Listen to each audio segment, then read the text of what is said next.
Here. All right, no filter MMA family. We are live, of course. We come to you guys with a post-fight recap. I am joined by my boy John Realejo here from Bloody Canvas MMA, and I am soon. We are soon to be joined by Taylor Loder from Winning with Taylor Loder. Guys, Taylor makes his highly anticipated return to No Filter MMA, and you guys know when Taylor's here, it's fucking crazy, and then when John's here, it just is what it is. Because this guy, That's hurtful. I just can't explain it, man. I'm done trying to explain you, John. I can't anymore, so I just quit, man. That's fair. So coming off of UFC 252, John, what are your initial reactions? That's what I want. Like, we haven't really talked fights since the fights ended, but I love to hear your initial reaction. Sure. So I thought it was obviously a great performance from Stipe. I thought it was a great fight. I gave Cormier the first and fourth round. I gave Stipe 2, 3, 5. I thought it was a really good fight. I thought it was a close fight. I thought that second round was really close until Stipe, that last 10 seconds when he dropped him and got on top. And if that round was 10 more seconds, he probably gets a finish there. Third round was all Stipe.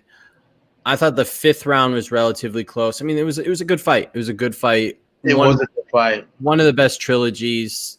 I'm not ready to say it's the best, but one of the best trilogies in MMA history. I would say for sure top 5. I feel very comfortable saying that. Yeah, man, good fight. It was tough. We coming into it, there was so much conversation about eye pokes and this and that. And they were a factor in this fight as well, dude. Like, when the eye poke started, I was like, oh, and this time it was on both sides. I know. And it was on both sides. For Cormier to say that he couldn't even see after the fight, and it's like, listen, man, I'm not going to sit here and say that like we just based off of everything that we should like feel terrible about the fact that Cormier got hit with an eye poke. Yeah, but in a fight of this magnitude, as it was for sure Stipe's fight. Like, he won that fight. He won at least 3 rounds. You could argue he won the 4th, I guess. But he won at least 3 rounds. But for a fight of this magnitude to also have that hanging over it kind of sucks, I guess. But again, just based off of his history, it's hard to feel terrible about it in DC's. But, DC, great career. If that's the end of it, we'll see. Do you think, Leah, what do you think about that? What do you think about the it better be. And I'm not like an anti-DC guy at all. But, I mean, and I get that it's MMA and MMA retirements and all this hoopla and whatever, but just based on how much they made of it being his last fight, and I get that they do it to further promotion stuff, and there's a lot out there for him. I mean, I just don't know what's left for him. You know what I mean? The only way that I could see him coming back at this point would be if John Jones fights Stipe next, Jones gets the win, and then DC comes back to fight him. That's the only way. And Dana's already said tonight that Francis Ngannou is next. And if that's the case, then there's just no fight out there for him that makes any sort of sense. I think that's the last we see of DC. I think so. Yeah. Yeah, man, I think so too. I think that, maybe he should retire, you know what I'm saying? Because it just seems like, what I drew from it, man, to be straight up honest, I just drew that Stipe was just a better fighter. He's just a better fighter than DC. Like, that's what I got. What's up, Arpit Singh? I see you, fam. What's good, man? Yeah, I just see a better fighter out of Stipe than I do DC all around. It's funny. I thought that, after that first fight, I thought that Stipe, eye poke, punch, whatever. I thought Stipe was the better fighter in the first fight.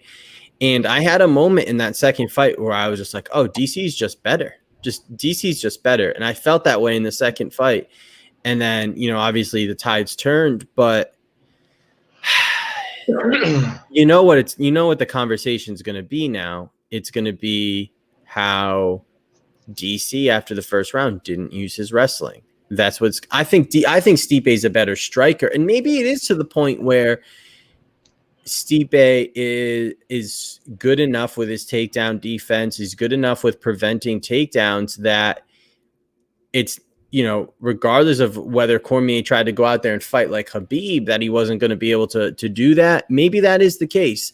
It's perfectly conceivable. However, you would think that even if it appeared to be tough, and even if there weren't too many holes opened for him to shoot for takedowns, that he would just try to force the issue, try to force a takedown, try to get in there. And he didn't do that.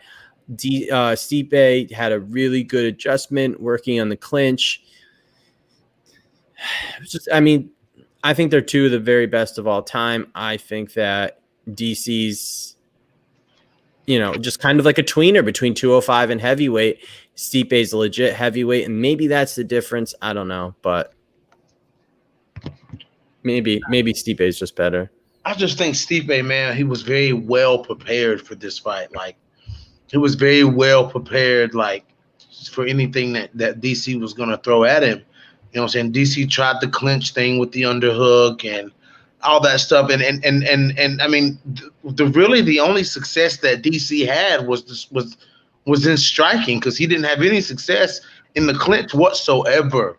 Whatsoever did he have any success in the clinch. Stipe pinned him against the cage and held him there. But the one thing about Stipe that I noticed in this fight that I just absolutely loved was the fact that Stipe held him against the cage like that. I think that was smart on Stipe to do that. You know what I'm saying? To just kind of solidify. I seen a lot of Stipe threatening the takedowns too. That's what to me was like, okay, Stipe, like, you come out here to win this fight, like threatening the takedowns and just throwing that. I always talk about how beautiful his 1-2 down the middle is. It's absolutely beautiful. And he landed it over and over. And then he went to the body early instead of waiting until late to go to the body. He went to the body early, and it showed. Rounds 3, 4, and 5, it showed. Yeah, I mean, there was, I think it was in the fourth round, might have been I think it was in the fourth round. Stipe tried a takedown, and Cormier stuffed it and landed a couple big shots on the way out. Every time and this is, going back to the first fight, every time these guys clinched, Stipe would get the better of Cormier, but every time the fighters disengage, Cormier lands big shots. It happens every single time. But while they're in that clinch, yeah, Stipe was getting the best of them. I think striking, they both were landing big shots. They both had their moments. And let's not forget, DC clipped him at the end of the first round too. Like that, who knows what that looks like if that round is a little bit longer. But in the end, I think that Stipe won with making a beautiful adjustment to body shots in the second fight. And then in this fight, he makes another adjustment, clinches more, does that. That's why he's, the best heavyweight of all time, arguably. Yeah, man. I mean, it's arguably. I mean, I think he is, but I mean, some people talk crazy. Oh, absolutely, dude. Like, John, I know you're great. You are the king of multitasking. So I need you to double over to Twitter and see what John Jones is saying. Because what they're saying in the comment section is letting us know that John Jones is throwing shade at this fight. Kind of somewhat backhanded way expected John Jones to say something about DC losing, losing this big fight, losing 2 times in a row to Stipe. I expected him to kind of say something about that. Well, so he was actually pretty supportive of DC. Like before the 5th round, he tweeted out, "Let's go DC." And then after the fight, he wrote, "Now's the time to work." Next tweet, heavyweight world championships, I will be seeing you real soon. Victorious. Next one, this is exciting for me. Next one, for some reason, these heavyweights don't seem so big to me tonight. The next one and last one, avoid Stipe's right hand. I'm too fast. I'll be too strong when the time is right and have way too much energy. Soon and very soon, I'll be considered the baddest man on this planet. I mean, John, what do you make of that? Dude, like, I mean, it doesn't sound very threatening. Like John, go ahead, man. This is all you, brother. Listen, Francis Ngannou has to be in the next heavyweight title fight. He has to be, dude. Like, what else does Francis Ngannou have to do? Like, this guy doesn't fight for so long because there's no one for him to fight because he just beats everybody.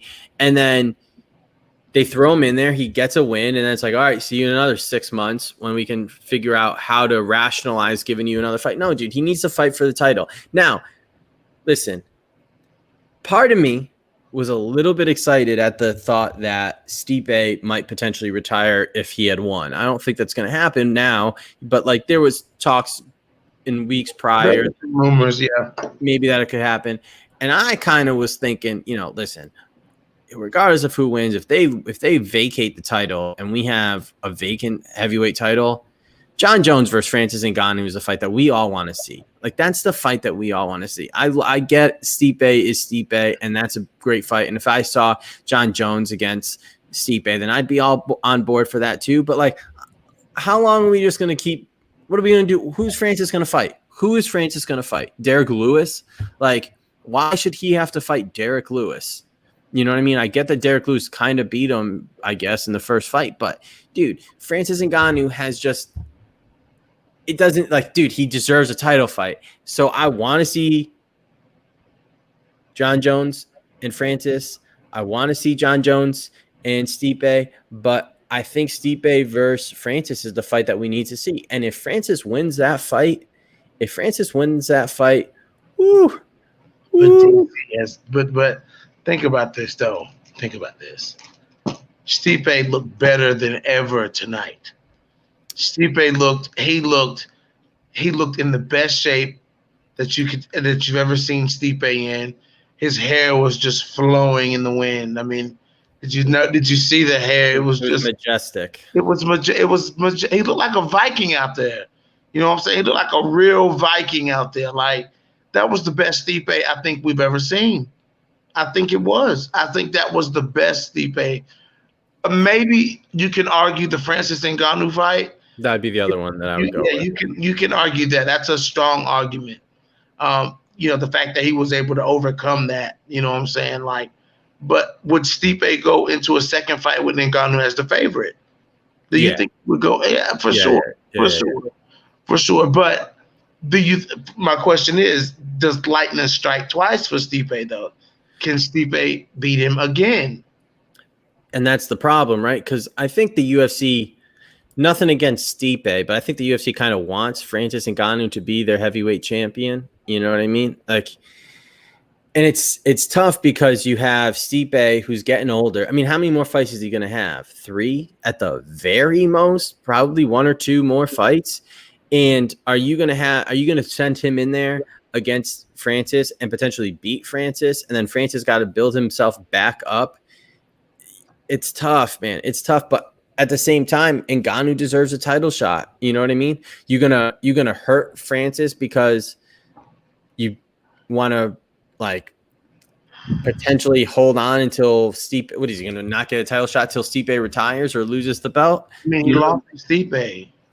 I get that, but dude, heavyweight works differently than any other division. What do you mean by that? What I mean by that is, you know what I'm saying? Like, it's hard when you lose that chance, when you lose that title shot at heavyweight. It's unless you're DC or Stipe somebody the high level like that, a high name like that, it's hard to get another title shot. All right. So outside of John Jones, who should Stipe fight? Curtis Blades.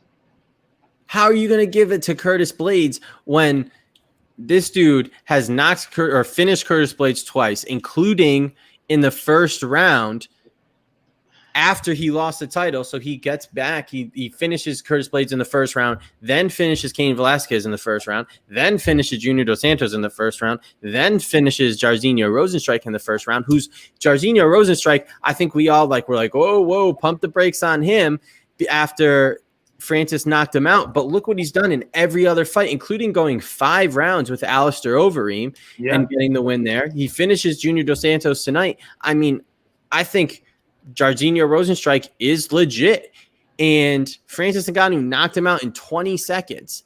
Like, I don't know. I can't rationalize giving the title fight to Curtis Blades over Francis Ngannou. If there was no Francis Ngannou on this planet, then I would 100% be saying that Curtis Blades deserves a title shot. However, unfortunately for Curtis Blades, there is a Francis Ngannou who has beaten Blades twice. I don't know, man. I don't know. I can't. I would go Francis again. So you would choose Francis? I would choose Francis as Stipe's next fight. And if oh man, that's a tough one, dude. That's a tough one. I mean, how can you argue for Blades when Ngannou has beaten him like twice? Because Blades has only lost to Ngannou. Like, he's only lost to Ngannou though. But Ngannou, and we don't, no one in the grand scheme of things, no one really holds that Derek Lewis fight against him just because of how drastically bad it was, right? Like, Derek Lewis wasn't the better fighter. It was just it's a weird fight and somebody had to win. You know what I mean?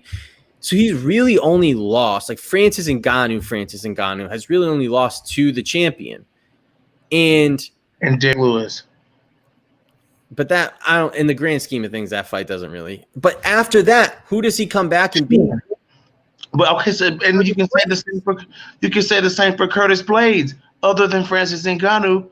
But the guy who beat him is above him in the rankings and on a 4-fight winning streak, all with first round finishes. Yeah, it's gotta be Ngannou, dude. That's crazy talk. It's not, and I like Curtis Blades a lot. It's not Curtis Blades, it's Ngannou. It has to be. Okay, I'm not gonna argue with that. I can't argue with that. I mean, I can argue with it, but I can agree with why you were saying Ngannou, even though I don't see. I mean, I see why they would make that fight again, but with him already losing to Stipe, it's like what I thought. That's it's like giving Derek Lewis another shot at DC for the belt. It's like, let's say DC won this fight, and we're like, well, who should fight DC next? Oh, Derek Lewis. No, but that's different. That's different, though. Ngannou is the #1 contender. Derek Lewis is the 4th or 5th ranked guy in that division. And I get that the divisions are kind of iffy, but I mean, Derek Lewis was finished by Junior Dos Santos last year. Yeah, you're right. I can't argue with that. What I thought that they should do was book, if DC had won and the belt was vacant and there's no John Jones in the equation, Ngannou versus Derek Lewis, give Blades one more fight, potentially, maybe a Rosenstrike, and then have the winners fight. But I think that you get Ngannou versus Lewis. That should be a better fight this time around. It should be exciting. 2 strikers. And then the winner would fight Curtis Blades. That's what I thought they would do if there was no John Jones and if DC had won. And I was kind of on the thought process where Stipe's next fight would have to be for the title, but that doesn't mean he has to be in the next heavyweight title fight. Right. You could do one in the meantime. His next fight is a title fight, but it may not be the next fight. You know what I'm saying? Right. Yeah, I see that. Okay, man, I get what you there. I mean, I can see that. But the only, I can't help but say this, John, but the only thing I could think when the main card started getting juicy was it sucks that there's no crowd here. It sucks, dude. Dude, I mean, it was kind of cool in the first couple of events when there was no fans. It was kind of cool. I'm so over it. I'm so over it. I want fans in there so bad. And I get that, given the time and everything, then we shouldn't really be like complaining because we are getting fights. I understand that completely. But you know what? I'm going to complain. It sucks. It sucks. Yeah, it sucks, dude. Like, I'm thinking to myself, like, when we've never had to be without the crowd, you don't think that much about the crowd.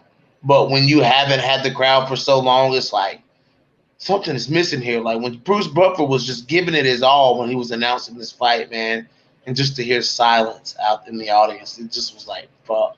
At least sit people 6 feet apart. You know what I'm saying? Like, do something. You know what I'm saying? Like, fill it up some kind of way. Have some kind of audience reaction. Something. I think there's like just a little bit of missing. Like there's just a little bit of juice, that little extra that makes it like. Yes, you man. know what I'm saying? Like it's just not so there. You hear the crowd go, man. You get going. Like something in you sparks when you're watching this shit. You know what I'm saying? And that crowd gets going. Like there's nothing like that, dude. There's nothing like that. But it is what it is. We're still getting to see the fights. We get to see. I think it's extremely, extremely beneficial for the fighters. Because they can hear their corners. I think that's a huge thing that these fighters are taking advantage of. And then, so John, let me ask you this: do you think that the smaller cage actually played into Stipe's game plan? Because Stipe was able to close the distance, and he did a lot of closing the distance this fight against DC. Like he closed the distance a lot and was able to get off those big shots that he was throwing. Yeah, I mean, maybe it was just kind of the situation where their game plan fit the fact that the Octagon was smaller. Maybe they would have had a different game plan otherwise. But, I mean, the striking exchanges were pretty even. And it's not like DC was going to shy away from clinching and shy away from all that. So, I don't know. I'd like to think it didn't really play a factor. And DC had its moments too, so it's, you know what I mean? It's not like there weren't times where DC was dangerous. I think Stipe was just a better man tonight. We are now being joined by my boy Taylor Loder. Looks like he's getting himself together right here. Yeah, what's up? He goes. What's up, man? What's up, guy? Fucking living the dream. So we are still talking Stipe DC, and what were we talking about, John? The smaller Octagon, if it played a factor. like okay, Taylor. First of all, we're gonna let you speak for a second. What are your initial thoughts after seeing Stipe defeat DC? He abandoned the body. He worked the body in the first round beautifully. Second round, he did like 1 or 2 punches. Third round, he just held on to him the entire time. And then the fourth round, he kind of started let it go a little bit. In the fifth round, yeah, he just kind of held him. It's similar to what he did to Francis. Yeah, it was. Go ahead, Taylor. I don't think it was that close. I mean, it was looking back, it kind of was, but Stipe really dominated. I mean, people were giving DC the first round. Like how? I thought DC won the first round. He lost 4 minutes and 50 seconds of that round, and he didn't even get dropped. And then after that, fucking Stipe. Like DC had his moments in the clinch, like in the first fight, the exits, he was catching him over and over again. But other than that, I mean, it was really just Stipe's fight. So what do you think about the smaller Octagon? I think that Stipe was complaining about it, but I think it helped him. He didn't have to use as much energy. He didn't have to run as far. He could kind of conserve that much energy he would use for doing that because it's smaller, 5 feet all around. I thought it worked better for Stipe because he was able to close the distance better. Like because he was closing the distance on DC a lot, and I think that kind of helped him because DC was retreating a lot. You know what I'm saying? And it wasn't really that far Taylor, Davidson Baker says Taylor ugly. Yeah. Dude, I don't go there shit because it looks good. It's because it's funny. So I mean, so Taylor, we were just talking about what's next for Stipe Miocic. What you got for us, man? Oh, Francis. Francis is the next champ. Thank you. Francis has taken virtually no damage. Stipe's been through 2 wars with DC plus the first knockout. Francis is gonna knock his ass out. That's why this fight really didn't mean a lot to me, because it doesn't matter who wins, because Francis is gonna beat either one of them. So you think Francis was gonna beat DC? Yeah, too old. Stipe he even said, "I'm gonna wrestle Stipe." Tried once and couldn't do it. I mean, I don't think he would try again and again on Francis. But every round starts with the feet. Francis is gonna hit you, and I know that he survived Rumble, but he wouldn't survive Rumble at heavyweight. That was Rumble cut into 205. You give DC fight Rumble at heavyweight, he's not getting up. But Stipe beat Ngannou already. So why? No. But that was 2 Stipe wars ago with DC and being knocked out in the first round. What has Francis Ngannou gone through? Nothing. No one's even hit him. 4 fights virtually untouched, and Stipe's been through 2 wars and got knocked out since then. 5 fights untouched if you include Derek Lewis. Oh, that's true. Yeah. Stipe has been taking damage the last 3 years. Francis Ngannou has been stacking W's and not taking anything. This guy's trying to say that Curtis Blades should be next ahead of. Why? My man lost to Francis Ngannou twice. Had his second shot and got knocked. But he's beat everybody else. But he lost to the guy who's the top contender, including Curtis Blades. Francis beat everybody, including Curtis Blades. Everyone that Curtis Blades beat, Francis beat him plus Curtis twice. I mean, I can't argue, man. I can't argue. I can't argue with that. I mean, I just can't argue with it. I mean, you're right. You guys are absolutely right. But I think Curtis Blades deserves a title shot. Like, I think he does. Not more than Francis. 5 fights in a row. I mean, we can excuse the Derek Lewis one, but those 4 wrecked everybody. Everyone. It's not like he's like Curtis Blades. A lot of people don't like he's winning decisions. Doesn't matter. You're winning. So is Francis in more impressive fashion. When you have 2 guys on 2 winning streaks, it comes down to who looked more impressive. And the guy who beat him twice. And you can say what you want about the first fight being stopped for cuts. That second fight, he knocked him out in 45 seconds. Curtis Blades has no excuse. No. All the Curtis Blades fans getting ready to be mad as hell.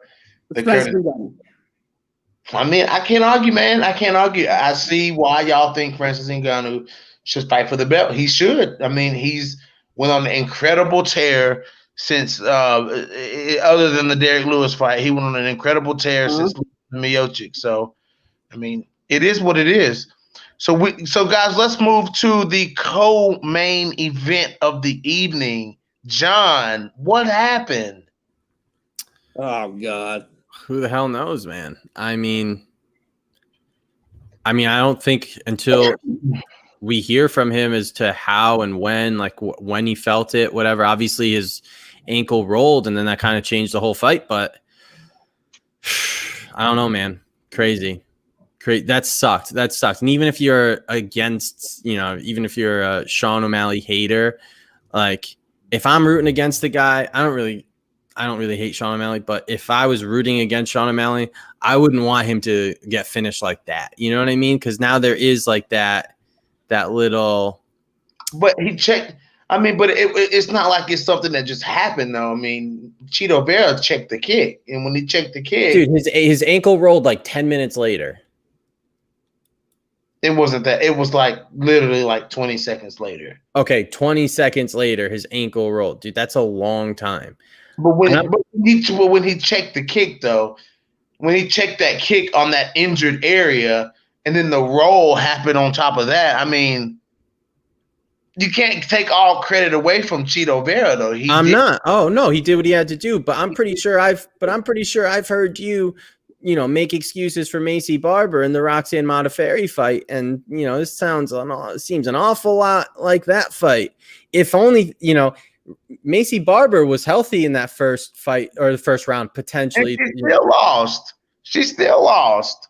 But Yeah, she what did. I'm saying is, what I'm saying is, and what you're saying is like you've like made excuses for like her ACL in that situation in the second and third round, and this dude gets hurt, and then like 10 seconds later gets finished. Now I will say that what He got finished.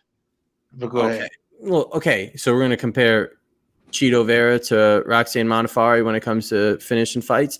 But what I was gonna say though was that Cheeto Vera, when he did get on top of O'Malley, did a really good job. I mean, he was landing huge shots, but it's just tough for me to. And again, taking nothing away from Cheeto Vera, he did what he had to do.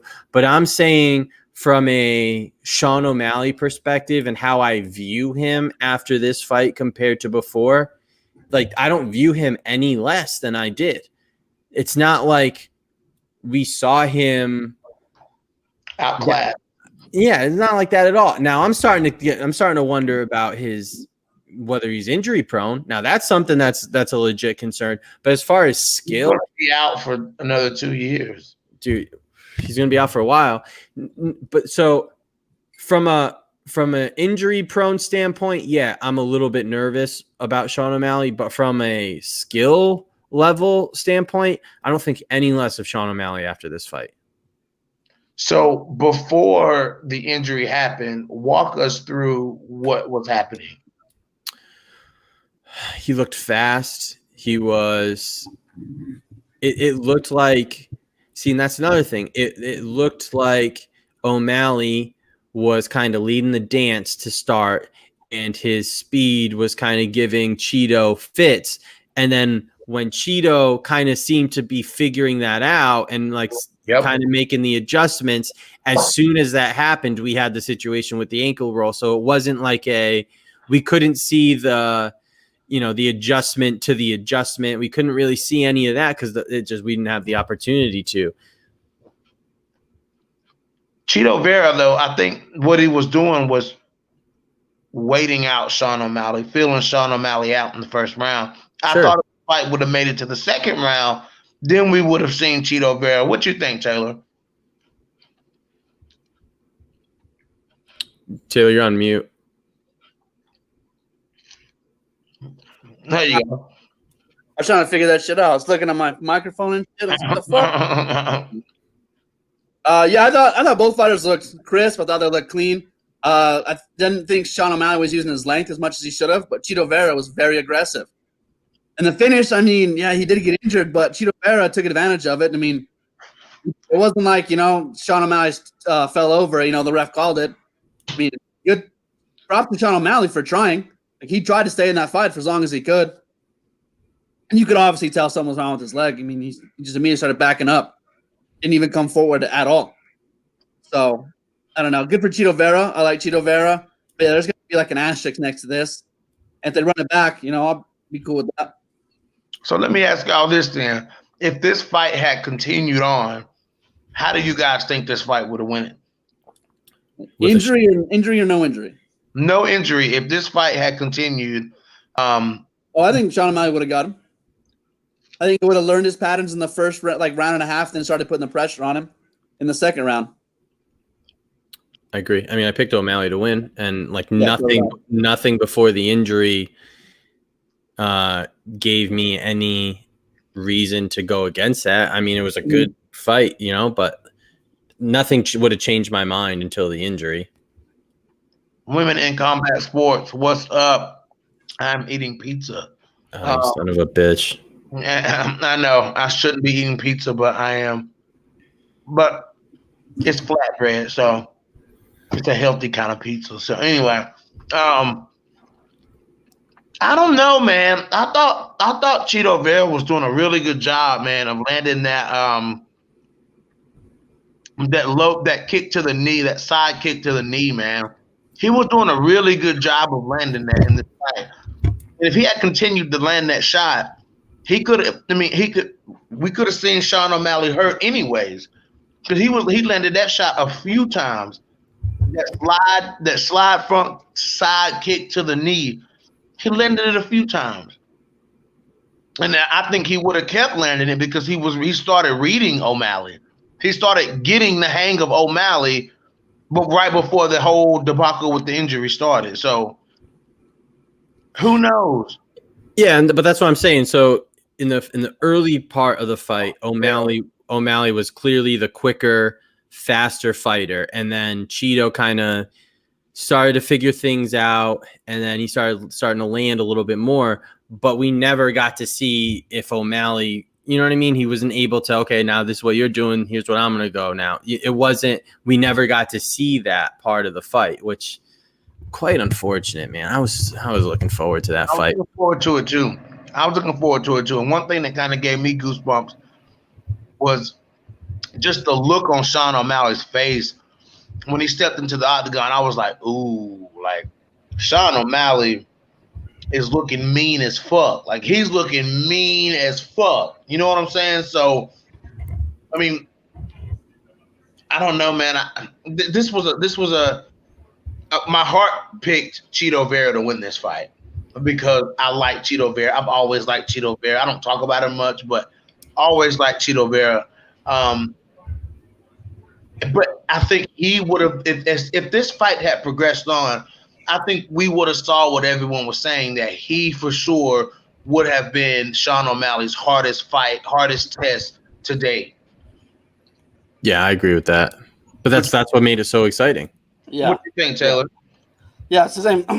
I love Cheeto Vera. I was excited about this fight. This is my pick for fight of the night. And to have it go down like that, like we were robbed of so many beautiful things this fight could have been. Yeah. And it was I love the pace. The pace, them going back and forth. Cheeto Vera getting a little more aggressive, kind of forcing Sean O'Malley to kind of stick and pop shot and move and throw with a little more power than he normally would. But yeah, we got robbed of that. But good for Cheeto Vera. He's a good dude. It's hard to hate on him. So what's next for Cheeto Vera? He now has a win over Sean O'Malley. He is the Amanda Ribas of the bantamweight division. He's going to be ranked too. Exactly. He's the Amanda Ribas who beat Mackenzie Dern. So where does he go next? Ooh. And he beat Song Yadong too. Oh yeah, 100%. I mean, yeah, he beat Song Yadong. I mean, yes, he did. Yeah, you can't forget about that. But that fight was bullshit. Oh, what are the rankings? I don't know that far down the rankings. So Cheeto's unranked. Marab, who won, is ranked 15. Okay, Sean O'Malley was 14. So if Marab moves up, that's going to put Cheeto Vera at 15. And Dodson's ranked 12, so he'll drop down. And I think you could make a strong argument that Cheeto should be ranked above Song Yadong based on how that fight went and the fact that he just beat O'Malley. So, I mean, I think you could have Marab ranked number 12 and Cheeto ranked number 13. Marab Cheeto Vera fight. It's a tough test for both guys. That is a good fight. I think one of them should get like a bump up in competition. You know, maybe like a fringe top 10. Oh yeah. Maybe I could see that. Save this fight for when it means something. Yeah. Let's put this on the back burner. Number 6 and number 7 against each other instead of 12 and 13. You know who I really want to see fight? I want to see Sean O'Malley versus Brian Kelleher. That'd be a war. Yeah, that's a fucking war. Boom Kelleher versus Sean O'Malley. I'm all in on that. Oh, dude, they just get in there and throw down both of them. That would be beautiful to see.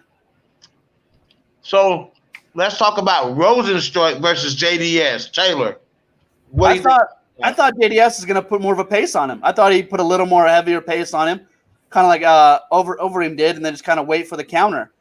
And then once he didn't, I was like, okay, well, he's going to counter strike. Then Rosenstein started coming forward, and I was like, okay, because JDS was landing on him. But once he blitzed him, and I was waiting for the blitz. We'll see how JDS reacts to the blitz. Well, no. And when he hit the blitz, JDS just didn't have time to recover, and he just ate those shots and got put away. But I was impressed with Rosenstein. He was more patient than I thought he would be. I thought JDS was looking good. Yeah, he was looking fantastic. And then that blitz came and he got caught, and that was all she wrote. What you think, John? You know what my first thought about after this fight was? Uh-oh. Kind of a little bit out there, but here I am. I was kind of just thinking about Alistair Overeem and how this dude was like 4 seconds away from beating this guy. And how impressive that win really is that win would have been in retrospect, because I mean, Rosenstrike's a beast, man. Like, this guy is a beast. And Junior Dos Santos looked so good for that entire fight. And then it literally just took 5 seconds. 5 seconds. One exchange, and it was over. And it was over. And we, you know, the Ngannou fight was impressive in its own right because he just went through and walked right through Rosenstrike. But why I thought about Alistair Overeem was that he went 5 rounds and basically, you know, did what he was supposed to do for pretty much all of 25 minutes. And that, I mean, I think we sleep on how good of a performance that was up until the end. But yeah, man. Well, Alistair Overeem is one of the best strikers in the division, though. For sure, but I know that before that fight, it was, oh, this dude just gets knocked out. He's glass jaw. Anyway, regardless, that was just like a weird thought that I had. But you know, I felt bad for JDS though, because I thought he was fighting such a good fight, and it's kind of hard to figure out where he goes from here at this point. But yeah, man, Rosenstrike, he's legit. I mean, he's legit. There's no other way to put it. So does Rosenstrike? Does he fight Blades? Potentially, or Lewis. He should. Derek Lewis, he already had his shot at the title. You got choked out by DC. It's going to be even quicker against Curtis Blades. I don't need to see that fight. No, I can go for Rosenstrike versus Lewis or Rosenstrike versus Blades. Yeah, that's what I'm saying. Not Lewis versus Blades. I don't really want to see that. Yeah, no, I know how it's going to go. Yeah. But yeah, Rosenstrike versus Lewis, that'd be fucking fun. Well, I hope it'd be fun. I never want to say that because they said that about the Francis and Derek Lewis fight, and it sucked. It sucked ass. It was awful. So it's hard now to say, you know what, this fight can't absolutely suck. Because no, it could. It very well could. Oh, it could suck. But when it comes to Jairzinho Rosenstruck, man, it's kind of like he's in somewhat of the same place that Curtis Blades is. He's lost to Francis Ngannou. Yeah, there's one guy in front of you, and he's already beaten you. Right. So it's like if Jairzinho Rosenstruck loses again, I mean, because if you think about it, he kind of got that Viviane Araújo treatment, though. Mm-hmm. But unlike Viviane Araújo, he's kind of swimming at the top. You know what I'm saying? He's not sinking quite yet. But I just don't see really other place for him except just to fight Curtis Blades. Like, that's the most blaring, obvious fight that I see in front of Jairzinho Rosenstruck with Curtis Blades.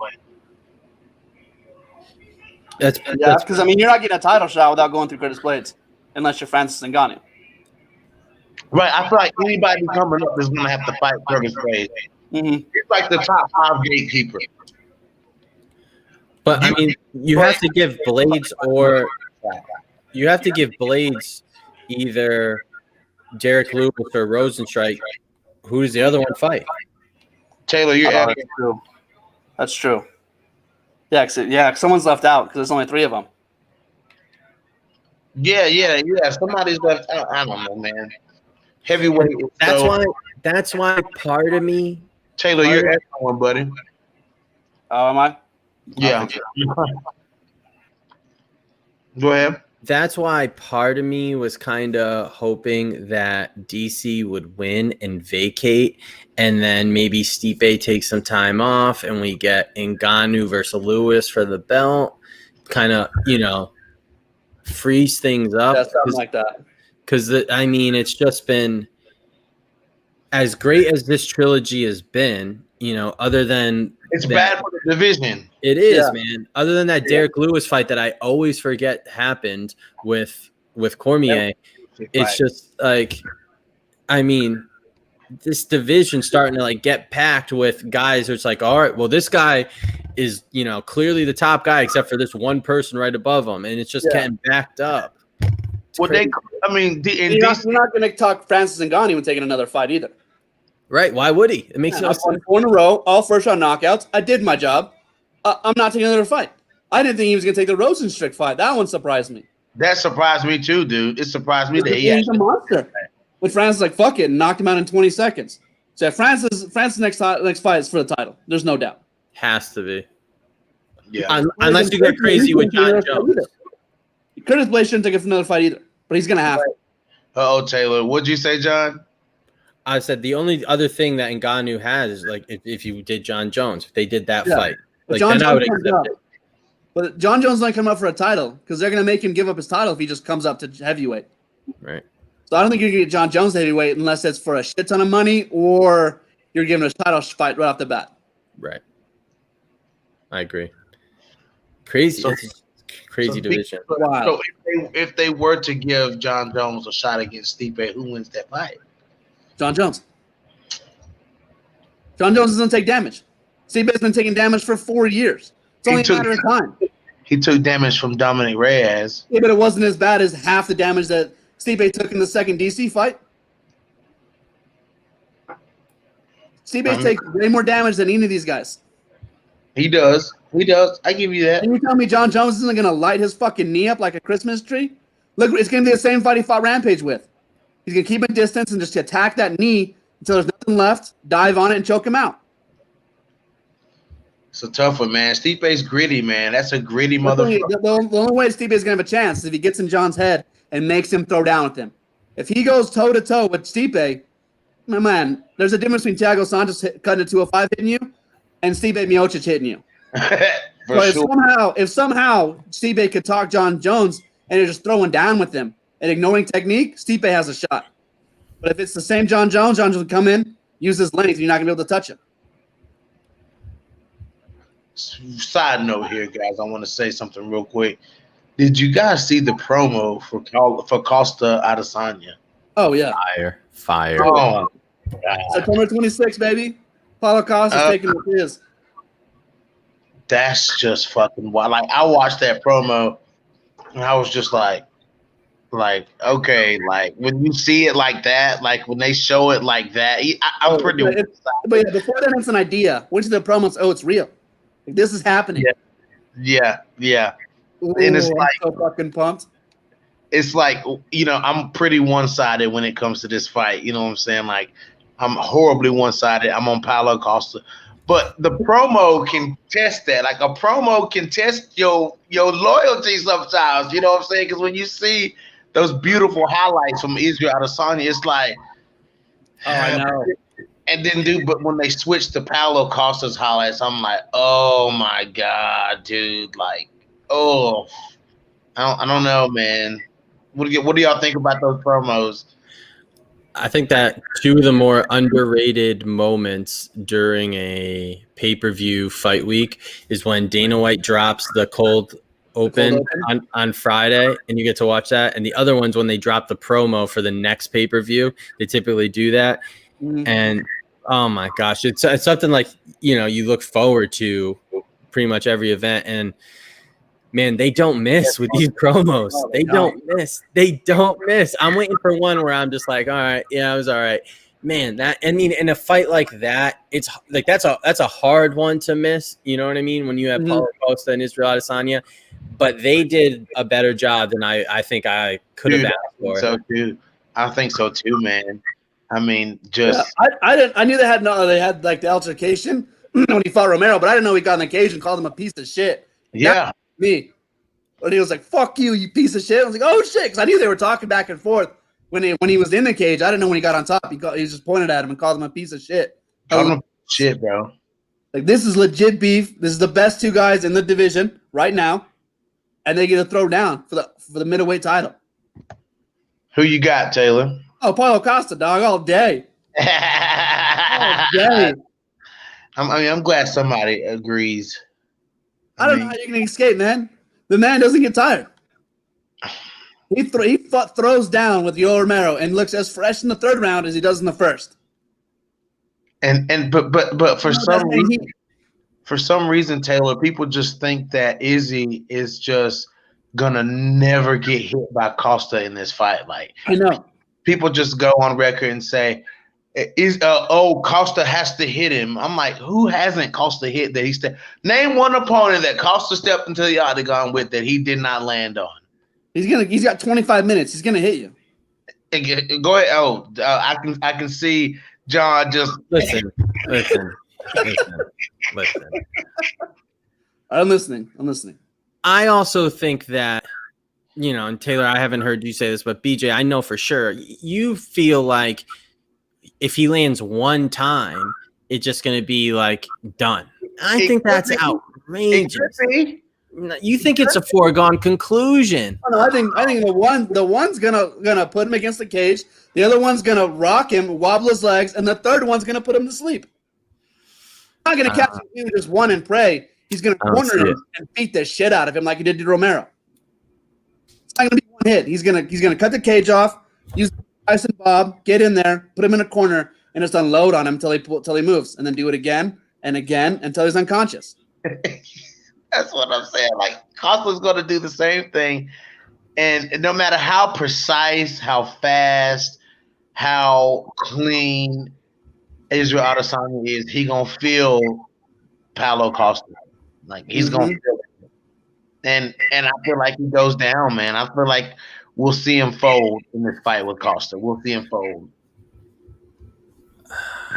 He's going to fold, man. Kelvin Gastelum almost folded him. I mean, come on.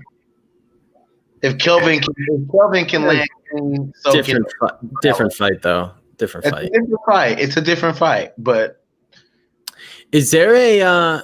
I don't know if you guys are gamers, but is there like a UFC game jinx thing going on here? Because I know like Ronda was on the cover a few games ago, and then she sucked after that. Right before 2010, right before he popped. Masvidal already lost. Is that like a thing? I don't know because I don't know. Like the Madden curse. It might be. If that's a thing, I will switch sides to Paulo Costa and I will start, 100%. But shit. I might have to look into that. John Jones, his career went in the shitter when he was on the cover with Alex Gustafsson. Alex Gustafsson never recovered from the DC fight. Taylor said Alex Gustafsson never recovered from the DC fight. The UFC cover might be a real curse. And I don't even know who's on the. I know that Ronda and Connor was on the cover one time. So the first one from Brock Lesnar. That was UFC. It was Ronda, and then Ronda and Connor, and then UFC 3 was just Connor. 4 is Israel and UFC 2 was John Jones. Well, John Jones and Gustafsson were on the first EA Sports one, and then Connor, and then just Connor, and now it's Masvidal and Izzy. I mean, John Jones is pretty well in the cage since then. John Jones good in the cage. Outside's been a disaster. However, some people would say that his last few fights have been pretty bad, but I'm assuming that game came out like generations ago, and he had a bunch of really good performances after it came out. I think it was right before the Gustafsson fight, like right after the DC fight, before everything happened, and then he went downhill. Paulo Costa by knockout. I'm gonna just change my mind. I've been trying to tell you that for I don't know how long now. You just won't fucking listen. Now my brain's all twisted. People just don't get it. Taylor, like I was trying to tell him, Taylor, now he's starting to see the light. Just like no, hold on. It's just because of the real fight we all want to see 185 is Paulo Costa versus USADA. That's the fight I want to see. Oh yeah. Pass and test, dog. Like, that dude probably pisses Cuban, like the Cubans and the Russians have stories down to a science. But how the fuck that man makes 185? It's some Anthony Johnson shit. Like, how the fuck are they pulling that off? Dude, I don't know, but Paulo Costa is a fucking monster, dude. That's a monster of a person. Dude, it's fucking wild. With that cardio, you expect him that big to be able to throw down for one round. But when he fought Romero, he went all 3 hard and didn't stop and looked just as fresh in the third. That boy's a fucking miracle. He's something, dude. For something yet. Look at Taylor. I mean, look at John. He just balling it. I mean, listen, like you're not going to change my mind. I'm not going to change yours. I got to look into this video game thing a little bit more, and then maybe I might change my mind. But you're not going to change my mind. So I mean, it's not even worth getting worked up. It's the same thing with Tony and Khabib for me. It's like you never convinced me. Like we can't even talk about it because he picks Khabib, I got Tony. Like you'll never convince me otherwise, ever. Like I was Taylor, like I was trying to convince him that Montana De La Rosa is going to go out here and beat Viviane Araújo. All right, like, I didn't want to bring it up, but I knew we were going to get here eventually. But let me just say, do you not think so? Montana De La Rosa, dog, she's the truth. Let me just, oh gosh. No, okay. So here's my. Oh man, I can't believe we're doing this again. I can't believe we're doing this again. No, we're not doing it. Hold on. 30. Don't talk. This is where it's been. I think Montana De La Rosa is a top 10 flyweight in the UFC right now. I think she gives trouble to some fighters in the top 5. I think she could beat some fighters in the top 5. There's like, I would pick Chukagian, Calvillo, and Maya over Montana De La Rosa. I think she's legit, and I think she could win those fights. I think she's good. I don't think she can beat Valentina. I say that. I think that's pretty logical. I think that's giving her a lot of credit, and it's still not good enough for BJ. And he's like, "Oh, motherfucker, she's gonna knock out Valentina, then choke her out in the rematch." It's like, whoa, dude, it's crazy town. No, I'm good with what you say, bro. Like I said, dude, I have 4 hours of us talking about fucking Montana De La Rosa on tape to back up what I just said. It is. It sounds just like him. I believe those words came out of his mouth 100%. Dude, it's crazy. Yeah, dude. Taylor, they're just not seeing what we see in De La Rosa, man. I don't know why. See, dude, I can't believe we're doing this. But I just said she's a top 10 flyweight with the ability to beat all the flyweights in the division, but there are some I would pick over her. Let's not forget Andrea Lee just beat her. Not you, John. Not you. I'm talking about what people are saying about this fight with Viviane Araújo. And you just casted shade on Araújo earlier and said she's kind of like a hype train. And then if Montana De La Rosa beats her, you're going to say, "Oh, see, this was the tough test." So, I already see that in the works, and I got my ammunition for that one. So he's always doing that shit. You've been talking shit about Viviane Araújo this whole time, saying she's a hype train. And if Montana De La Rosa is. And if Montana De La Rosa beats her, then you're going to say she beat Viviane Araújo, who you guys thought was good, but you've been the one saying that she's a hype train. So by your own you can't be mad when what I say comes to fruition. I've been telling y'all that Viviane is a hype train that's not ready to be fighting where she's at. But then if Montana beats her, you'll say, "Oh, Steve, I told you, she proved it. She proved it when it really didn't do it." I don't want to do this anymore. But since the world thinks that she's so good, then then give Montana a pat on the back if she beats her. I'm playing. Listen, I love to play devil's advocate. I pick and choose. I can say that I am fucked up when I pick and choose to play devil's advocate.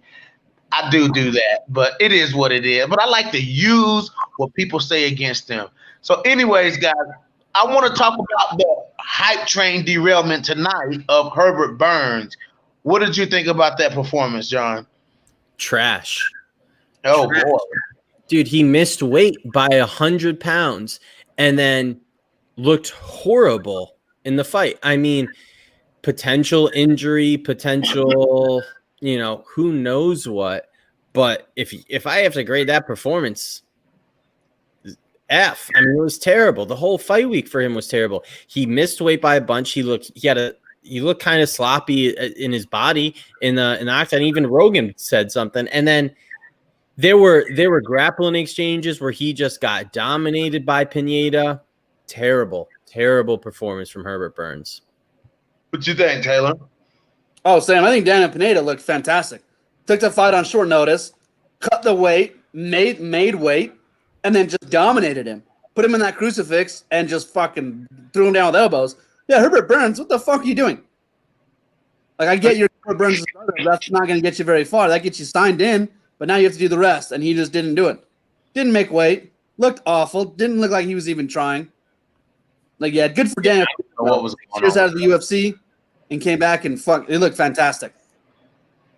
Yeah, I don't know what was going on with that. I think he just kind of, maybe it all got to him because I don't know. But then again, you can say it was a discipline thing because he did miss weight.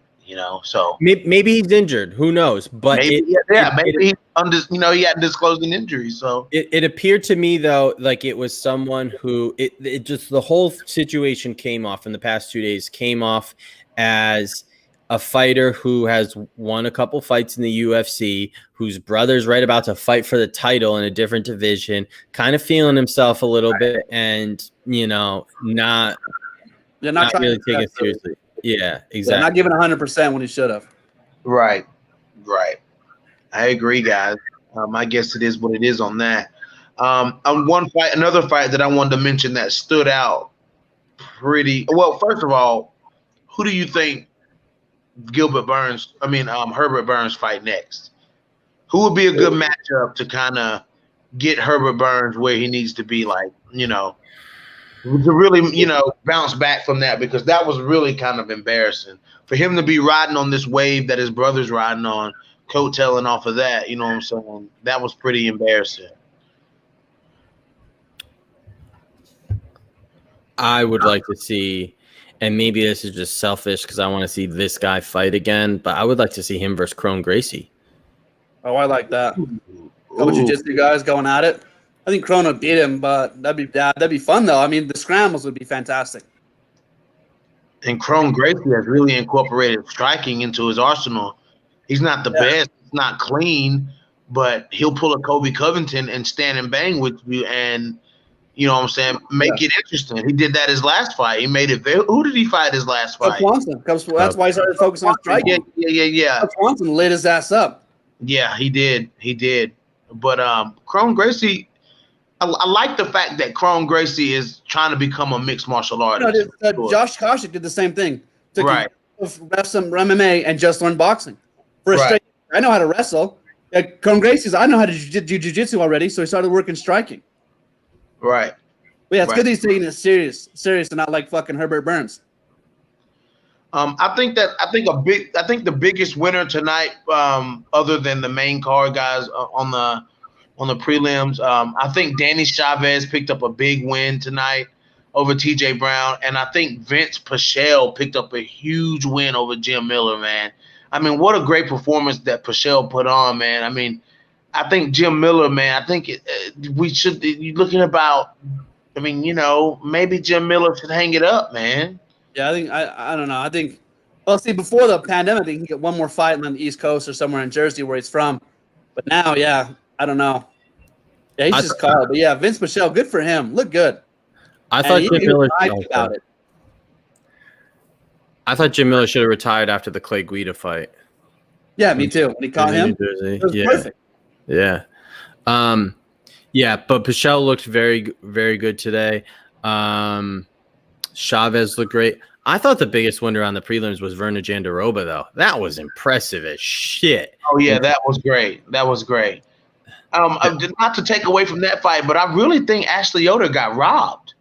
I'm calling a robbery on Ashley Yoder versus Lavinia Sousa, man. I just feel like Ashley Yoder, even though she was a little lethargic in there tonight, you know what I'm saying? Like it wasn't the same Ashley Yoder that fought Mackenzie Dern. The Ashley Yoder that fought Mackenzie Dern was a faster. She utilized the long strikes more in the fight with Mackenzie Dern. You know what I'm saying? She dropped Mackenzie Dern with that left hand. And in this fight, Ashley Yoder was using those distance strikes, and she was landing the teep kick up the middle, and she was landing the 1-2. She was landing the hooks. I think she did enough to win the fight. I think she did. I think Ashley Yoder did enough to win that fight. I thought she won. I thought she won, but I thought it was close. I don't know if I would go to robbery, but I thought it was a close fight that she could have won. But Verna Jandiroba, man, she just fucking submitted Felice Herrig. What did you guys think about Felice Herrig? Maybe too early, or you just have to get back in there? I don't know. I love watching Felice Herrig lose, so this is fucking awesome. I hate her so much. I'm so glad she got finished.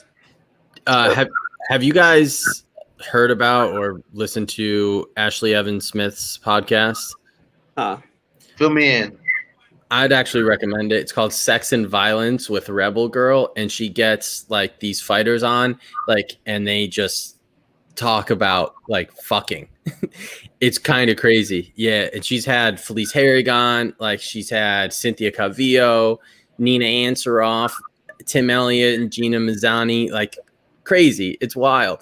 But she had Felice Harrigan a couple weeks ago, and they were talking about her fight. This was like 2 weeks ago, and Ashley Evans Smith asked her who she was fighting, and Felice Herrig didn't even know the name of her opponent or anything about her.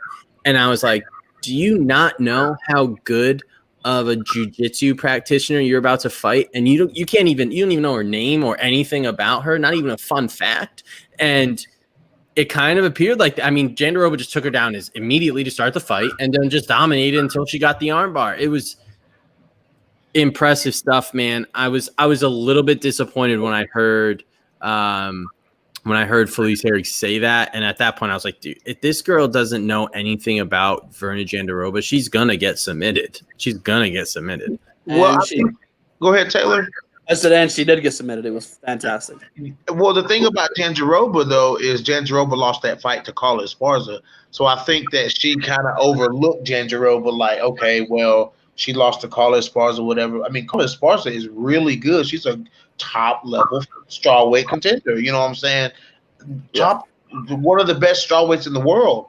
And to see Jandiroba lose to Carla Esparza, it really wasn't a knock on Jandiroba. You know what I'm saying? Carla is very crafty.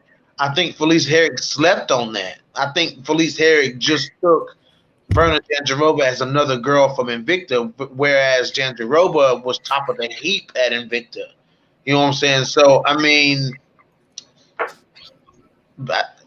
I guess with that being said, what John said, you know what I'm saying, about her not knowing anything about it, I guess that came back and bit her in the ass, because I bet you she learned something about Verna Jandiroba after that fight. I bet you if you ask her now, when Anthony Smith, when he was fighting, who was it? Hector Lombard. And he said Hector Lombard didn't know his name and just kept yelling at him. What's my name? As he was beating his ass. What's my name? Same thing. Yeah. It's crazy. I'm like, what'd you say, bitch? You don't know who I am? And then just. And I understand like some fighters don't like to watch footage. They don't want to watch film, but they know their name. Their coaches do, but they know their name, and their coaches have watched the film, and come in like, I have no idea. I'm just gonna show up and see what happens. Yeah, like if Felice Herrig said, even if she had said something like, I forget the girl's name, but anything except for I don't know her name. Yeah, like crazy. I listened to it and I was just like, what is happening? And then I looked and I was like, this fight is literally going down in like 2 weeks and she doesn't even know her name. I respect the confidence though to come on a podcast and be like, I have no idea. We'll see. We'll find out. I didn't even ask. I'm just gonna show up and we'll see what happens. Yeah. Wild podcast too, by the way. Let me just say that. I bet it is, man. I bet it got a little weird. They gotta get Angela Magana on that. We need to get Beck Rollins on that. Fuck that. Beck Rollins doesn't have the ass that Angela Magana has. Angela Magana is a horrible, horrible person. But that ass has never told a lie in its life. All right? He said Angela Magana is a horrible, horrible person. She really is, dude. She really is. Remember when she was in a coma in Puerto Rico last year? Yeah, it was sad. Yeah. I was ready to say something about that. She's good because that ass is that's all I like about her is her ass. Oh yeah, for She's sure. a terrible person. She's a horrible fighter, but that ass, dog. Oh my god, any day of the week. So I want to ask you guys before we get off of here. That's pretty much that card. That was pretty much the best fights from that card. I want to ask you guys about an upcoming fight, which is the bantamweight debut of Frankie Edgar versus Pedro Munoz. Guys, what are your fucking thoughts on that fight? I am so excited for this fight. Either one of you? Yeah, I mean, for sure. And a division that Frankie Edgar potentially should have been fighting at his whole career. You could make that argument. Pedro Munoz is a tough test. That's a tough welcoming to that division. I mean, his only losses in the past forever, since 2015, his only losses are to John Dodson, who got beat tonight. Marab looked really good. And Aljamain Sterling, Pedro Munoz is no slouch at all. Obviously had that knockout of Cody Garbrandt last year.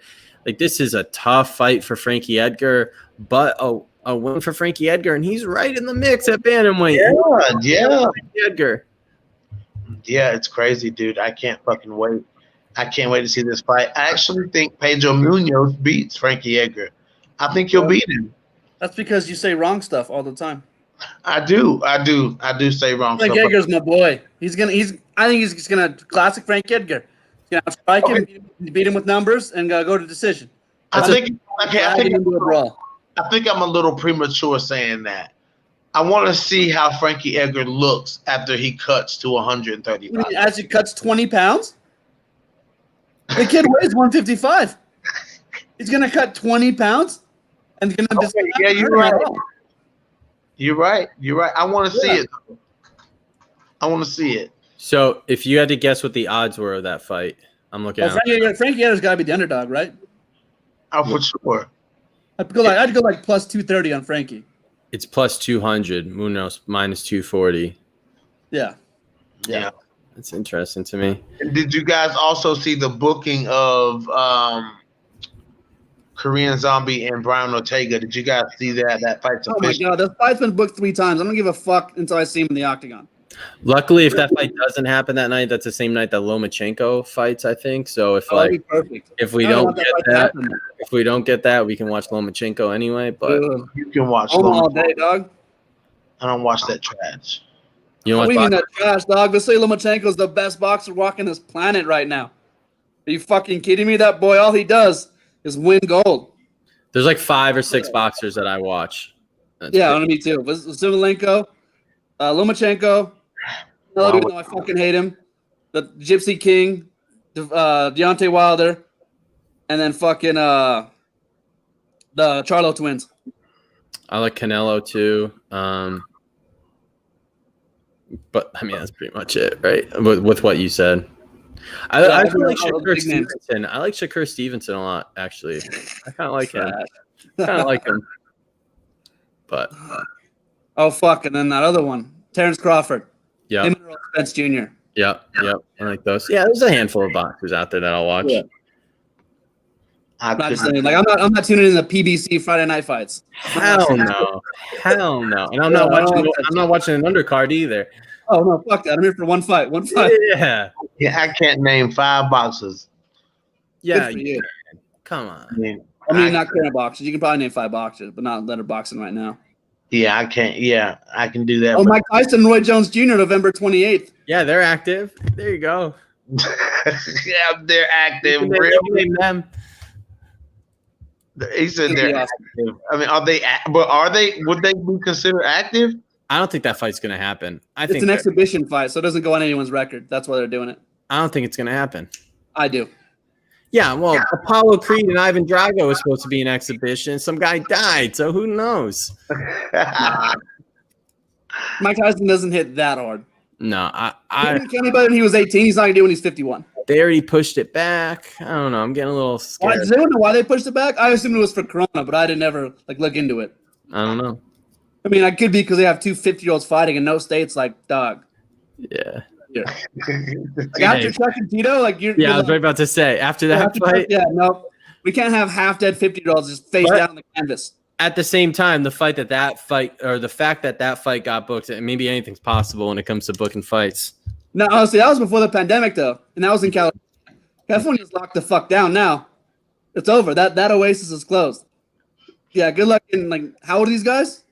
50? Nah, man, pass. We're good. We're good. We have to be on the undercard of a bare knuckle boxing match in Biloxi, Mississippi. They should put bare knuckles should be the prelims to that fight. Yeah, that fight. That'd be funny as hell. They got Paige Van Zandt. They got Paige. They have Paige. When she said why, oh my God, made me laugh so fucking hard.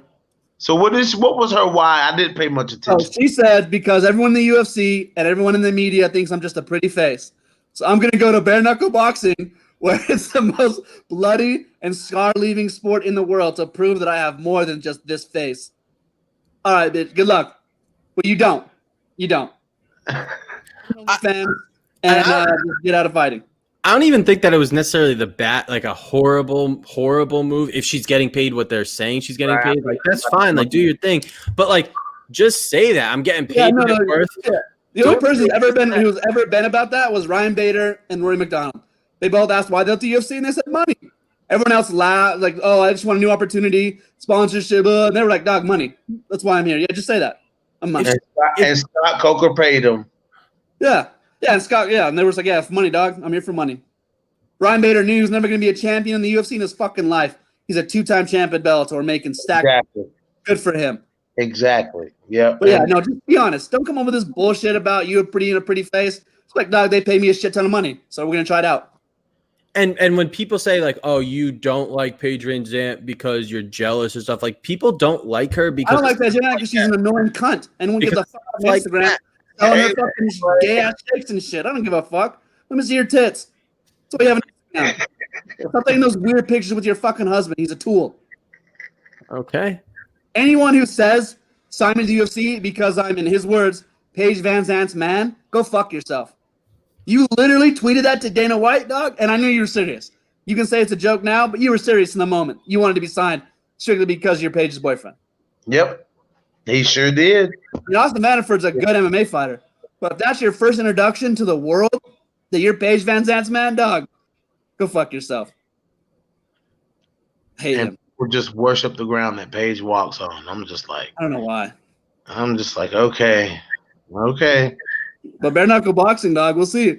What if she just goes in there and just Beck wrongs that bitch, just takes it over? I just wanted to throw hands. He would try to take me down and shit. Nah. Dude, Beck Rollins went over there and was the queen, dude. Oh, yeah, I'm telling you.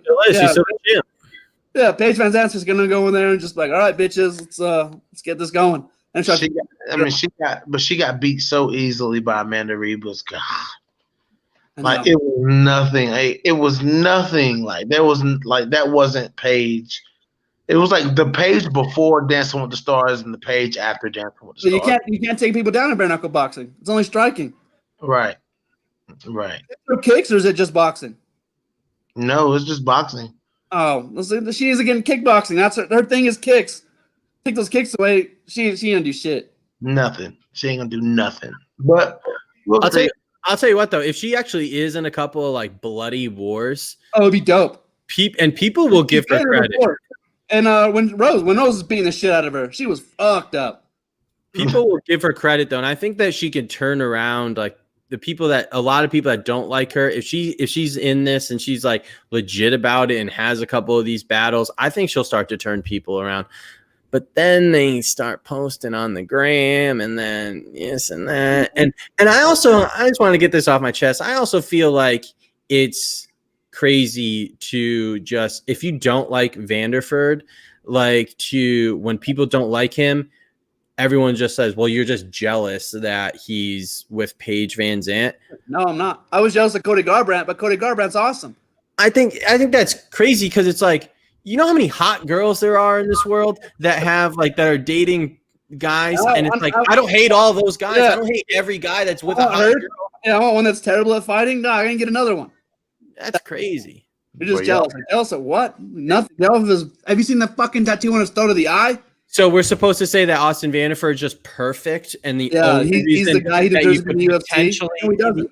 The only thing that you could ever say bad about him is that he is with Paige VanZant and that we're just jealous. I think that's Looney Tunes. Yeah.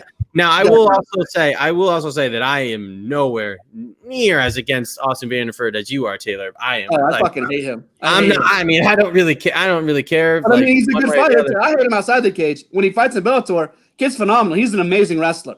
Like if his hands catch up to his wrestling, kid's gonna be a problem. He's outside the cage, he's a fucking tool. But yeah. I'll never deny how good he is. I won't say Austin Vanderford sucks. He's not signed at Bellator because he sucks, that's for sure. Kid's pretty decent. Just don't like him as a person. And I only know him from Paige's Instagram, and that just is not a good place to know someone. That's enough. That's enough, bro. Because I'm the same. I only know him from pages. If I was if she let me have sex with her, I'd do those dumbass TikToks too. You know, I get it. I'm not an animal. I get it. If she's like, we're gonna have sex, but first you're gonna dress up in these fucking clothes and do some handstands with me naked. Like, if that's what I gotta do, okay. Taylor, fuck it. Let's go. The song and dance. Song and dance. Well, if that's what I do to get it in, I get it, man. I get it. Yeah. I've done worse for less, so I get it. I guess, well, it is what it is, then. Fucking Taylor, guys.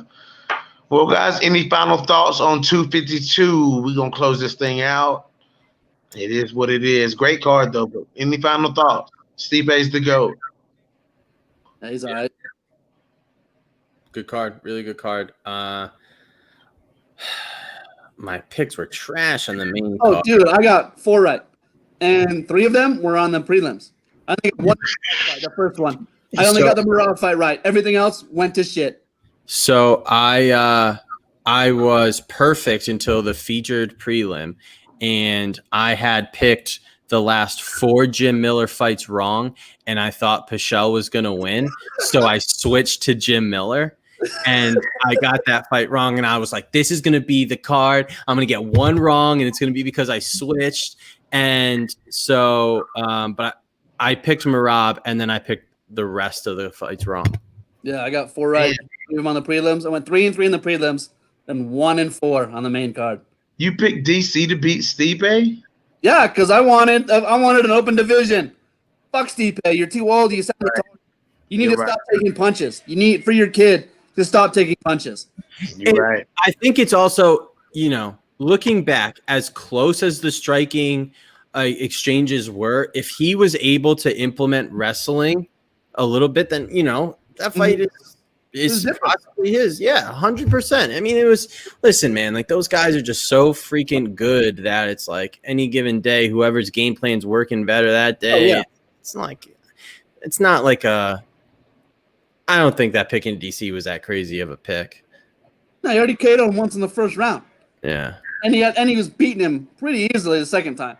And then he made the adjustments. Yeah. But this time, I don't know. I think DC ran out of gas, and Stipe invested in that body early, just never kept it going. But I think he did enough where it's just stayed DC, and he's able to control the pace and the tempo. But yeah, good for Stipe. I don't like how blue collar he is. It's kind of annoying. Have a flaw, bro. Like he's super. Like, what are you gonna do? Is I want to go home and hang out with my kid. Like, God, I'm not a good person like that. Yeah, have one flaw. Like, dude, I'm gonna go get fucking hammered at this hotel. Nah, dog. Like, I'm gonna go home, kitchen. I gotta show up for my firefighter job where I save people at 6 a.m. Monday. Yeah. Well, you know, the old ball and chain. We'll get that. Stop being such a good guy. Have one thing wrong with you. I like the rebirth of Stipe with the hair, though. The hair was a little weird, but I mean, when he first took his head off and he was all poofed up on each side, she was hilarious. Oh, Stipe's my guy. That's my guy. All right, guys. Well, we're going to close this thing down. This is your boy BJ from No Filter MMA, joined by my boys Taylor from Winning with Taylor Loder, my boy John Realejo from Bloody Chemist MMA. So, guys, you guys go over and subscribe. Go over to SoundCloud and subscribe to Winning with Taylor Loder. This boy are you still? No, you're not on SoundCloud anymore. No, everything else, Spotify, Apple. Yeah, you're on every other platform now. Sure, fuck yeah, hell yeah. The fucker charging me $17 a month. Get the fuck out. All right, guys. Well, we're gonna shut this thing down. Drop your comments in the comment section. Hit that like button, and if you haven't already, hit that subscribe button, guys. And we are up out of here. Peace out. Later. Peace.